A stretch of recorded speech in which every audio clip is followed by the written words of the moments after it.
All right, St. Louis, Chi-Town, Alabama, Georgia, New York, the Bahamas, Oregon. I want to take just a moment, if I can, to do everything within my being to help you to understand what we have lacked since the world was formed.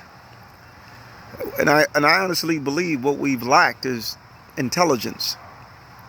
Many of you are thinking that we are intelligent, but the question you must ask yourself, compared to who? In other words, just imagine if we can travel back to the beginning, 13.8 billion years ago.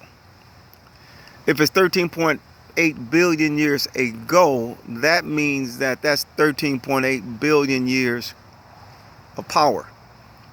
But yet, we're in the 21st century.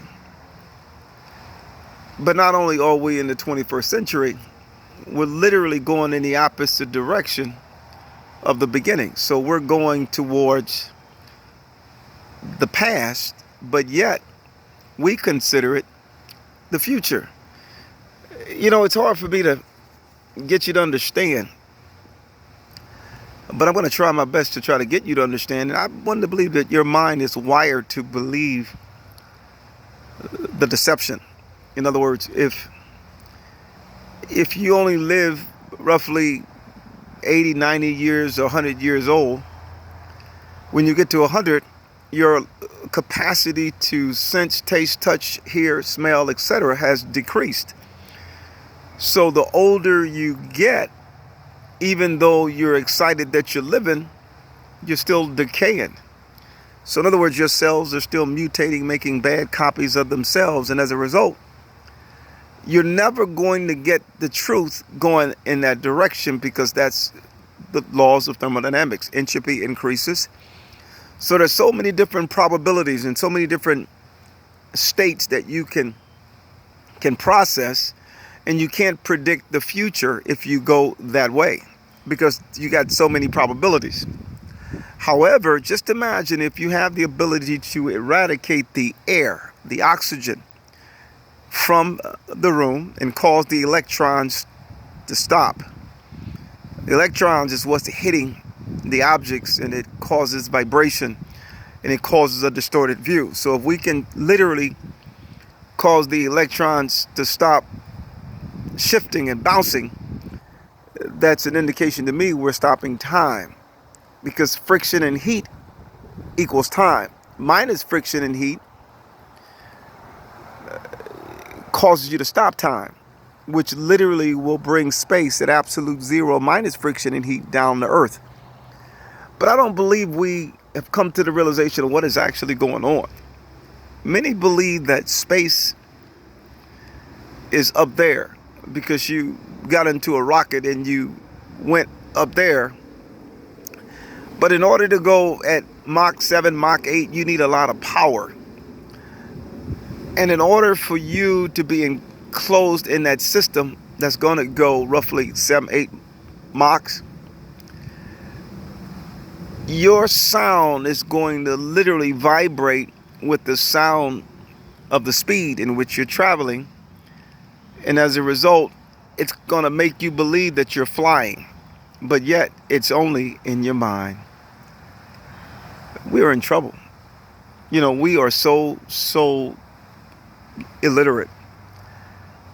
And if you want to be able to gauge how illiterate we as a people or human race are, if you think about a Neanderthal caveman and think about us, they were very primitive back then. They didn't have the instruments or satellites, the tools that we have now that gives us a false sense of security that we're intelligent, but yet we're illiterate. We got the semiconductors, transistors every 18 months. Moore's law state that the semiconductors and the transistors are going to get smaller. And sooner or later they're going to tunnel, and you're not going to have any on and off switches. So in other words, you're not going to be able to control that particular instrument.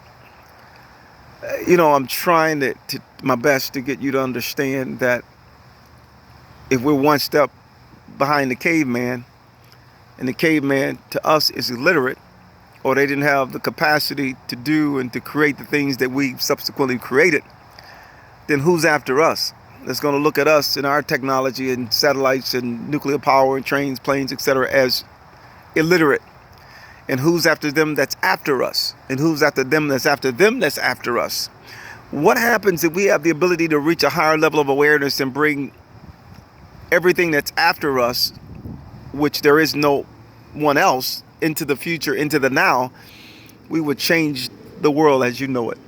We would literally possess so much power that you wouldn't have wars, because the wars themselves are being fought with weaponry such as guns and missiles and all kinds of different machineries, planes. But if the planes are not able to reach the speed of light, 180,000 miles per second, you wouldn't be able to hit your target if it's traveling at 180,000 miles per second. So once we in mind reach that level of power, the targets in which they use to bring down a spacecraft wouldn't be able to even hit the spacecraft, nor would it be able to hit you because you're too far in front of it. Or in other words, you're moving too fast. If we don't take time to understand that there's more to life than what we know, the system is going to continue to remain as it is. We're going to continue to follow churches that are hooping and hollering, which is, in most cases, is a cult. You might not think it is, because Jim Jones, 900 some people lost their lives in Guyana, or David Koresh, but it's a bigger system. It's a cult.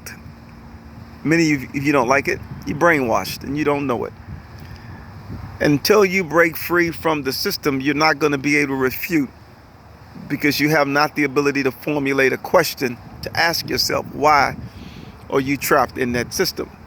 In other words, if you're going one way towards the laws of thermodynamics, it's going to take a tremendous amount of power to reverse that direction.